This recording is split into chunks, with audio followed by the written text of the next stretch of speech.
최근에 여론의 흐름은 지방선거 이후에 조금 달라졌다라는 어떤 표현들이 많이 나오고는 있는데 대통령 국정수행 지지도가 50% 떨어졌다는 어떤 지금 오늘 아침에 여론조사가 하나 발표가 됐어요. 그래서 이게 스트레이트 뉴스 의뢰고 조원 CNI 결과인데 잘한다가 47.7, 못한다가 49%고 이렇게 조사가 됐는데 이게 이제 지방선거의 영향인지 아니면 이게 뭐 어떤 다른 영향인지를 어떻게 판단을 해봐야 될지 이건 민주당의 그 성취문 부대변인한테 한번 여쭤보고 싶긴 해요. 그러니까 최근에 어떤 꼭 그 다른 보도도 보면 민주당 내부 여론조사에서도 조금 변동의 추이가 조금 달라졌다라고 지금 분석이 되고 있다라고 하는데 지금 민주당에서는 그러면 이거의 원인을 뭐 어떻게 삼는 건가요, 혹시?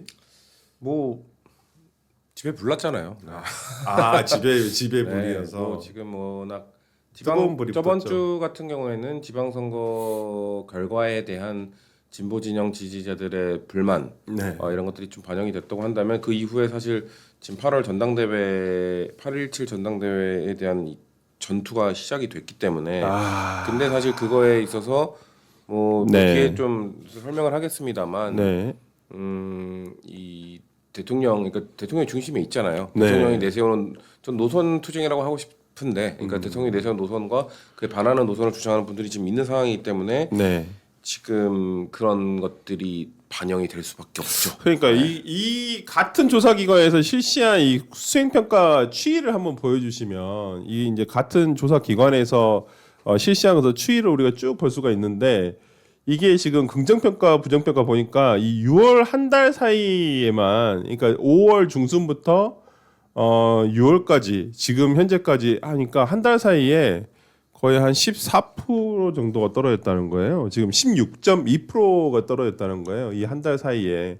그러니까 아마 지방선거를 거치면서 지방선거의 결과와 이게 또 전당대회가 바로 또 시작이 되다 보니까 우리 성취윤 부대변인 말씀은 이제 그런 영향들이 조금 있어서 지금 대통령과 이게 연동이 되면서 국정운영 평가율이 조금 낮아지는가 하향 추이 아니냐 이렇게 지금 얘기를 하시는 것 같고 그러면 상대 야당인 이 국민의힘에서 보기에는 어떤 이유 때문에 이렇게 국정운영 평가가 좀 약간 우하향세를 띠고 있다고 생각하시는지 어떤가요? 우선 우리가 흔히 말하는 그 중도층에 계시는 분들은 네. 본인에게 이 국정 운영에 대해서 좀 뭔가 좋은 점이 있다. 예를 들어서 뭐 삼전 닉스 들어가 있는데 쫙 올랐다. 그러니까 네. 이러면 이제 국정 운영에 긍정적이겠죠. 네. 실리를 추구하니까. 네. 이제 그런 부분에 있어서 사실은 이 삼전 닉스를 가지고 있지 않은 분들이 더 많잖아요. 네. 그래서 거기에 대한 어떤 거품이 조금은 거치는 것이 아닌가. 그러니까 실리적인 면에서 좀 빠지는 것도 있는 것 같고 네. 그리고 말씀 주신 것처럼 사실 네 분이 있는 집에 지지율 오지 않는다. 그거는 지난 2024년 이후로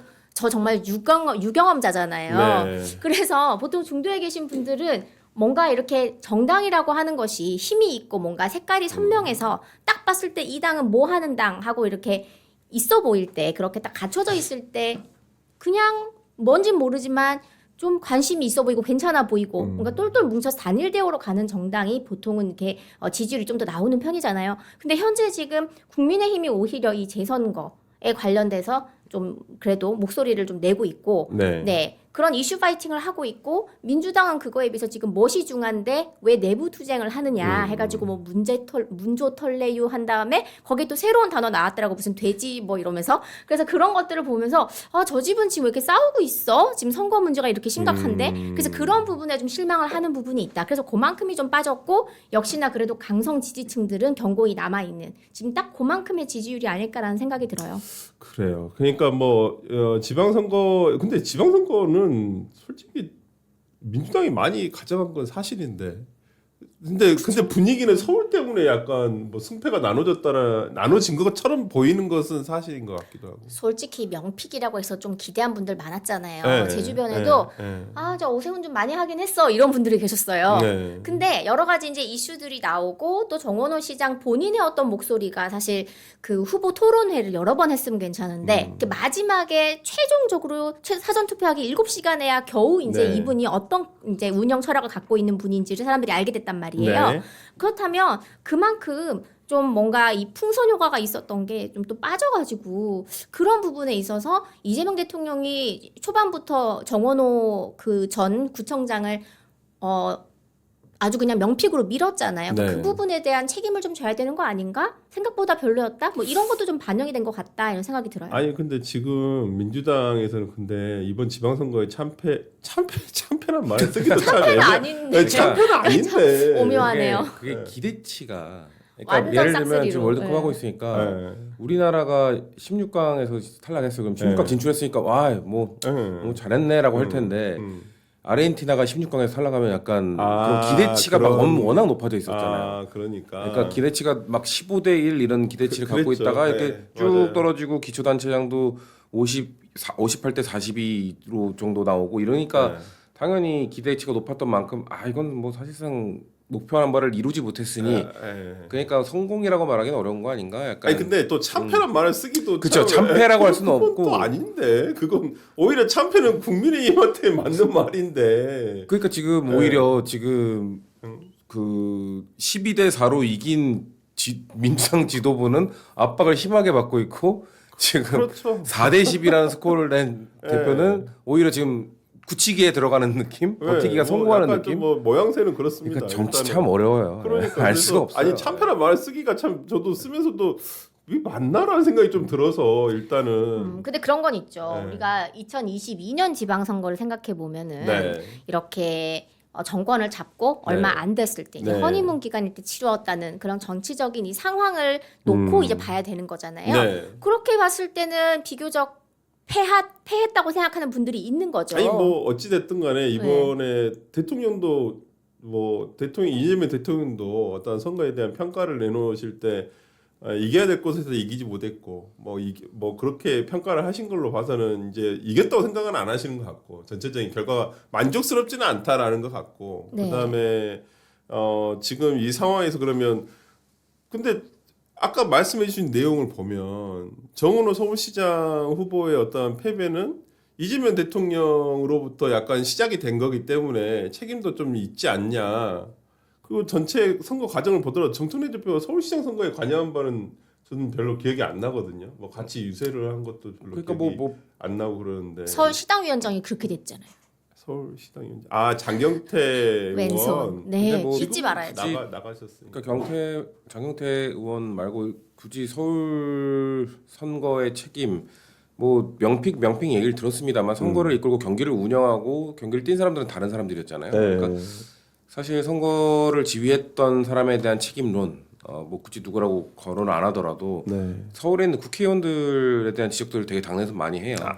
네, 선거를 이끌었던 분들 그 중에 그 수장을 맡았던 분을 비롯한 그 플레이어들에 대한 네. 그들은 대체 뭐 한 거냐 네. 그리고 그들이 대체 뭘 막았길래 그러니까 뭐 그 캠프 내에서 나오는 아이디어를 다 막았대요. 뭐 그런 말이 있더라고요. 그러니까 돌더라고요. 그런 것들 때문에 결국 책임이 약간 대통령 픽이긴 한데 당내에서는 이건 그 당 선거를 이끄는 과정에서 결국 운영을 못했다. 전략이나 운영의 그 책임을 많이들 묻기 때문에 그렇기 때문에 그런 부분도 있는 것 같고 그리고 22년 때랑 비교해 보면 스코어는 똑같아요. 여야가 바뀐 것만 보면 그때도 12대 5 그 정도 됐나요? 그 정도였고, 그렇죠 됐죠. 예, 그리고 맞아요. 예. 서울구청장도 오세훈 후보가 25개고 다 이겼는데 구청장은 우리가 한 8개인가 가져왔어요. 맞아요. 예. 비슷해요. 비슷한데. 되게 비슷한데 그때는 뭔가 윤석열 당시 대통령의 당선은 됐지만 약간 국정 지지율이 초반부터 좋지는 않았고 뭐 예. 그러니까 그 정도에서는 이 정도면 잘 싸웠었는데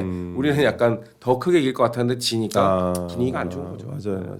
아니 그래서 근데 마치 이걸 이 지방선거에 대한 책임론을 가지고 전당대회까지 어떤 좀 끌고 가려는 그런 게 있다 보니까 오히려 더 이 책임론이 더 부각되는 것 같다는 생각은 좀 들어요. 제가 그냥 지켜봤을 때는.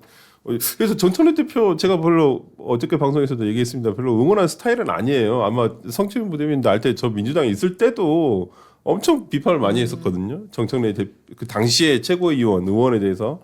근데 정청래 대표 최근에 어떤 정청래 대표 입장에서 생각을 해보면 빙의에서 시작해 보면 본인도 조금 억울할 부분도 있긴 하겠다라는 생각도 들긴 들더라고요. 요즘 웃기다기보다는 참 흥미로운 게 네.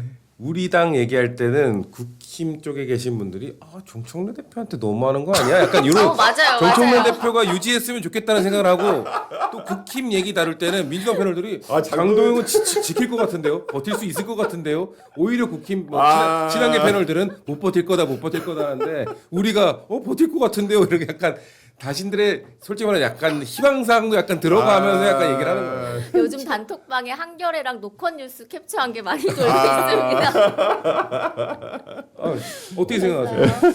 저도 같은 생각입니다. 그렇죠. 진짜요? 개혁신당에 미래가 없다고 말씀드렸는데. 그건 다르고요. 같은 생각이에요. 예, 이긴 사무총장이 오셨습니다. 부산 감기 걸리셨나 봐요? 제가 좀 목감기 걸려. 심하게 걸리셨네. 예. 아니 근데 오늘 조금 나아지고 있습니다. 어제 그제보다는. 예. 조심하십시오. 저도 감기 걸렸다가 좀 나아지고 있는 그러니까요. 건데 이 한여름에 아이가 어디가 뭐 아프다는 말도 못 하겠어. 주말간에 급성 편도염 걸려가지고 왜? 링거 먹었죠. 모르겠어요. 완전 막 그 흰색 염증으로 뒤덮이는 바람에 이틀 연속 수액 맞고 죽다 살아났어요. 그래요. 조심. 전혀 아픈 것 같지가 않아 근데 우리 이긴 사무총장 보면. 살이 지금 7kg가 빠졌습니다. 진짜?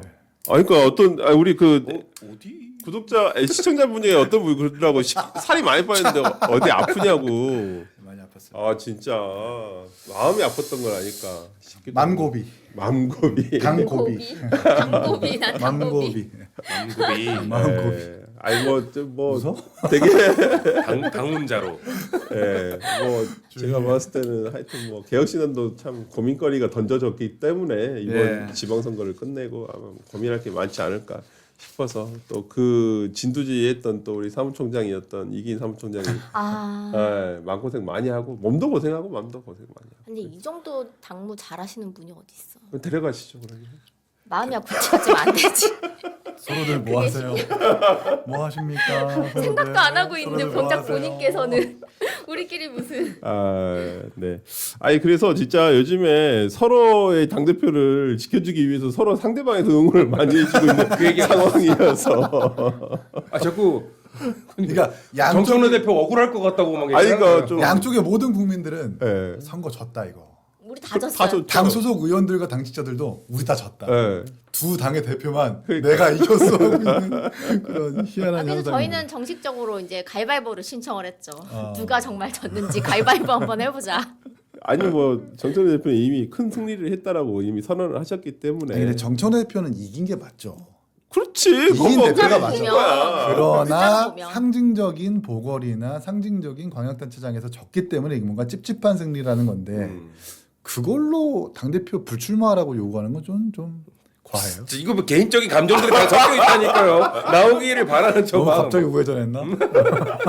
근데 뭐 정세현 대표가 나오건 안 나오건 이제 관전자 입장에서는 별로 상관은 없어. 재미가 없어지겠지만. 그렇지.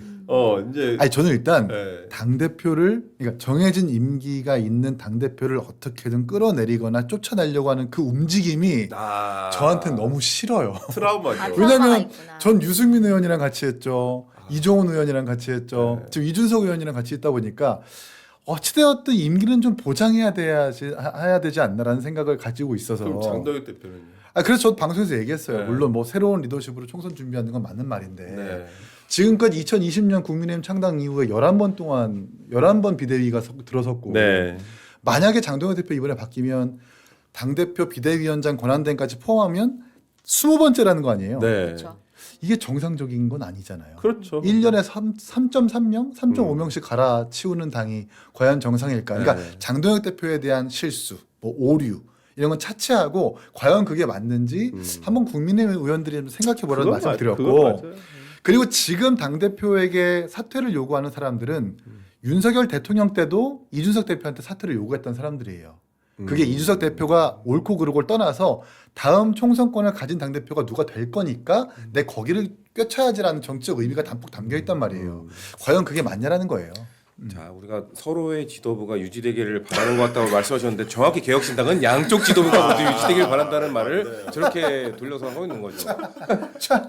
그리고 우리 당에서 약간 그 정청래 대표의 사퇴를 요구하는 분들 중에 지방선거 책임 얘기하는 분들도 있는데 근데 네. 일부는 연임 도전할 거면 사퇴해야 된다라는 것도 있어요. 근데 그건 해야 되잖아요. 이제 어차피. 원래 전준이 당원 꾸리면 단계는 뭐 언제까지 하는 게 없는데 이재명 대표가 대표 시절에 연임 도전할 때는 한 2달 앞두고 맞아요. 사퇴를 했기 때문에 그거에 맞춰서 연임 도전 사실 기정사실화된 거 아니냐? 그럼 빨리 사퇴해야 된다. 왜냐면 이제 8일째 오늘 17일이죠.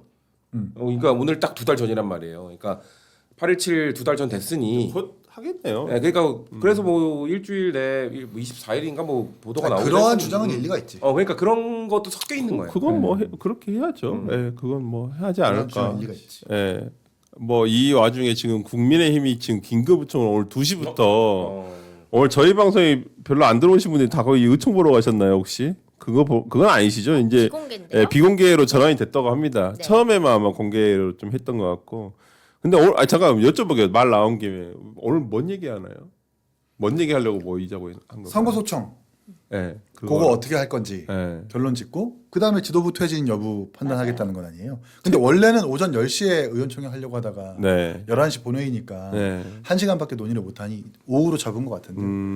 아니 근데 뭐 지도부 퇴진이야 거의 요즘 보니까 안 될 것 같은데. 아니 대표가 버티면 될 리가 없죠. 예. 무슨 수로?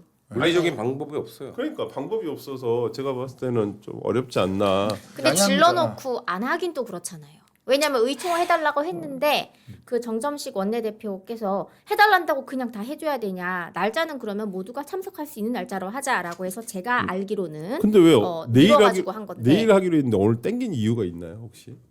그러게.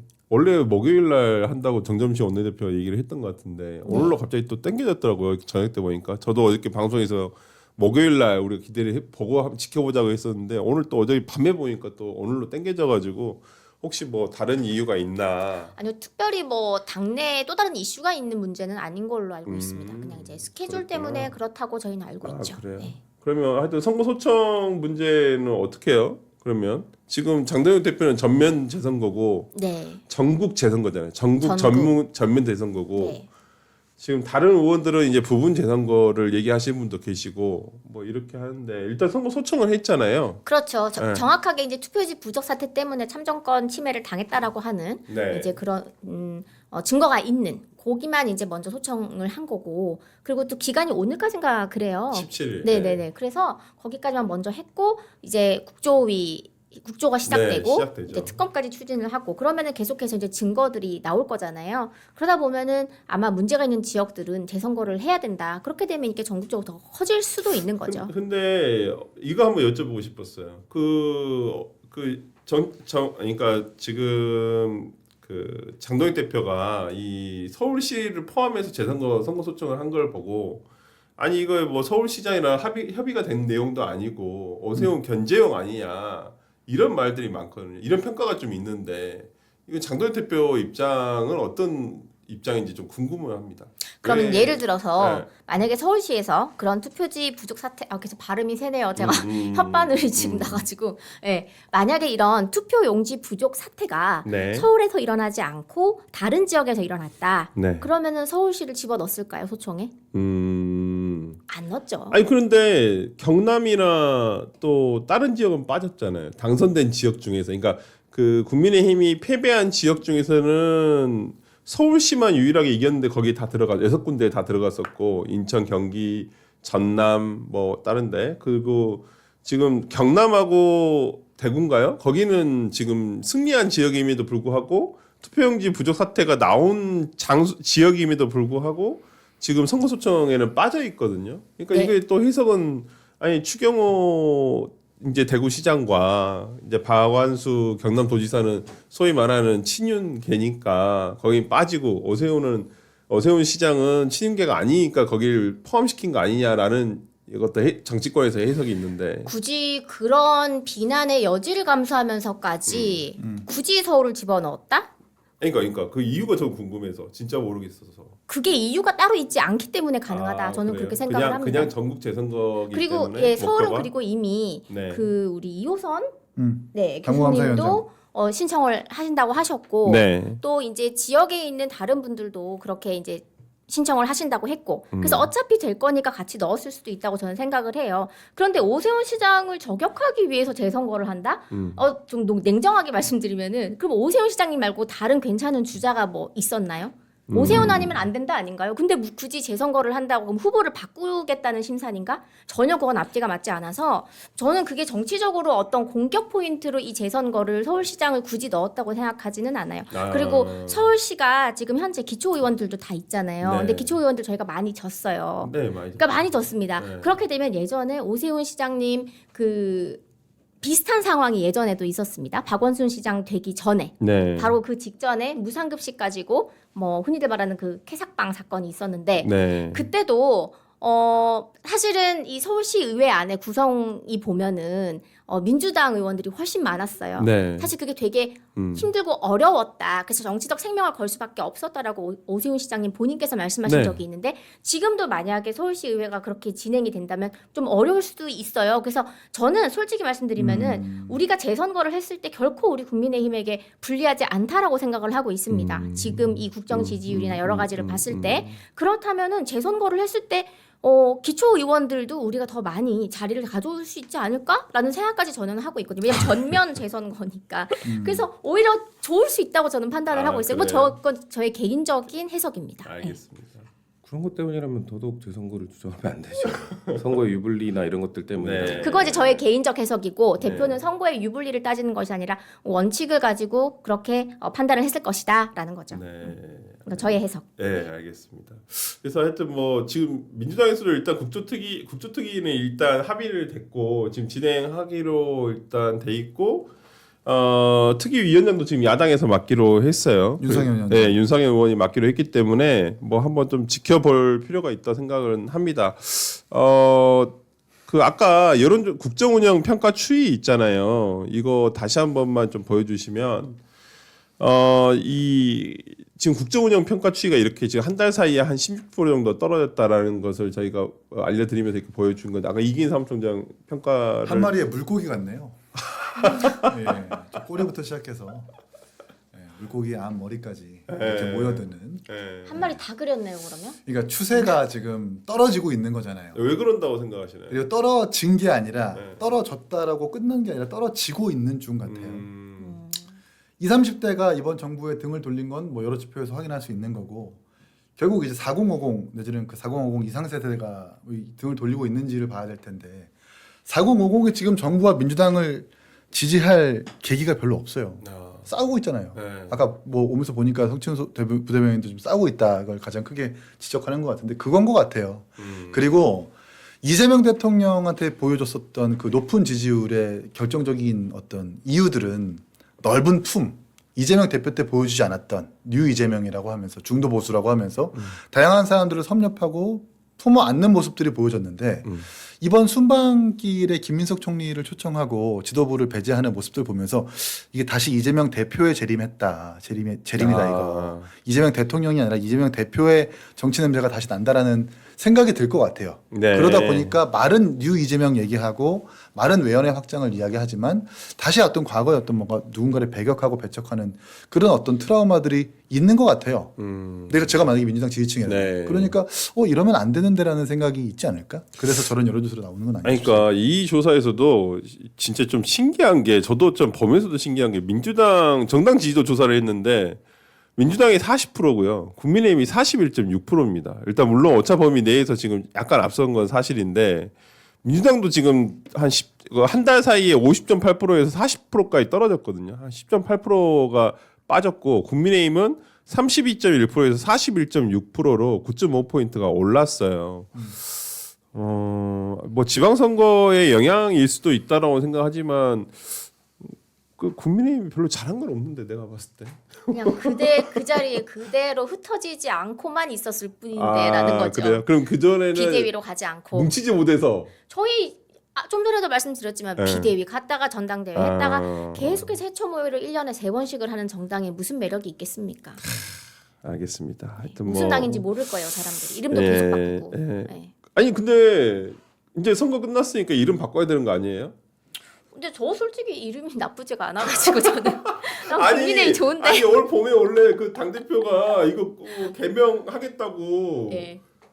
뭐 TF까지 만들고 그 네. TF에서 그 간판도 갈았잖아요 그때. 그렇죠. 그거 사실 할 말이 좀 있는 게 네. 당시에 전 이 당원분들 대상으로 우리가 네. 앙케이트가 있었습니다. 네, 설문조사. 네. 그래서 원하는 당명을 주세요 해가지고 다 취합을 했었어요. 자유공화당인가? 뭐 그게 제일 많다고 하죠. 그러니까 공화라는 자유와 단어, 공화? 그 다음에 자유 이런 단어가 네. 많이 들어갔었어요. 네. 그럼 사실 적어도 그런 이름이 좀 들어간 거를 봐야 되는데 네.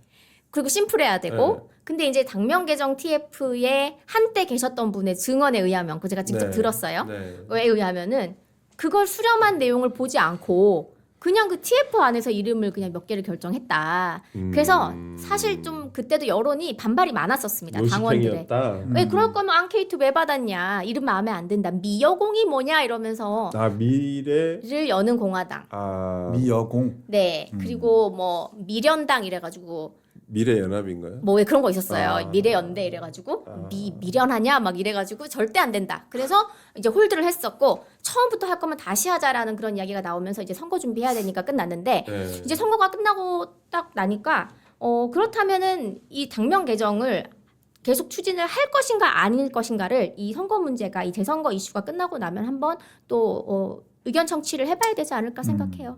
이 상황이면 안 할 것 같은데요? 내가 보니까 그때만 해도 당 지지율이 뭐 16% 17%막 이러고 그때는 그래가지고. 바꾸자는 이야기가 정말 많았어요. 네. 네. 근데 지금 뭐 분위기가 또 바꿔야 돼? 뭐 약간 이런 그러니까 식일 저도 것 그러잖아요. 같은데. 이름 나쁘지 않은데. 네. 정당 지지율 올랐으니까 바꾸자고 할 수도 있죠. 그럴까요? 그런 민심을 새롭게? 통해서 그러니까 의견 청취해봐야 될 것 원래는 같아요. 좋을 때 바꾸는 게 맞는데. 그럴 때가 아닙니다. 우린 지금 올림픽 공원에 집중해야 집중을 해야 합니다. 하고 당연히 그럴 수 있죠. 아 지금 혁거세님 나오셨네요. 객관적 데이터를 갖고 잘한다. 되게 잘하네. 아니 근데 객관적 데이터는 12대 4인데. 아니 당명 개정에 2018년. 대한 당명 개정에 대한 당명 개정. 네, 하여튼 뭐 지금 하여튼 뭐 국민의힘한테는 뭐 야당이니까 항상 말씀드리지만 야당은 뭐 여당의 실수나 어떤 이런 안 좋은 걸 반사의 이익을 얻는 게 야당 아니겠습니까? 그렇다라는 측면에서는 그래도 그걸 지금까지 잘 못 받아 먹다가 뭐 어찌 보면 지방선거 이후에 좀 이런 좀 분위기가 조금 바뀌면서 이걸 좀 그 반사적 이득이 조금 국민의힘으로 이게 뻗치는 거 아닌가라는 생각이 좀 드는 것이고. 좀 개혁신당도 분발이 됐으면 좋겠다는 생각이 드는데 이게 참 쉽지가 않네요, 진짜 개혁신당이. 네. 네, 지지율이. 근데 저희가 창당 처음부터 지금까지 네, 쉬웠던 적은 없습니다. 그렇죠. 맞아요. 늘 어려웠어서 그러니까 항상 뭐 어렵게 정치하고 있고 언젠간 나아질 거라는 희망이 있습니다. 맞습니다. 좀 마음 짠하네. 아, 한 표만 주십시오.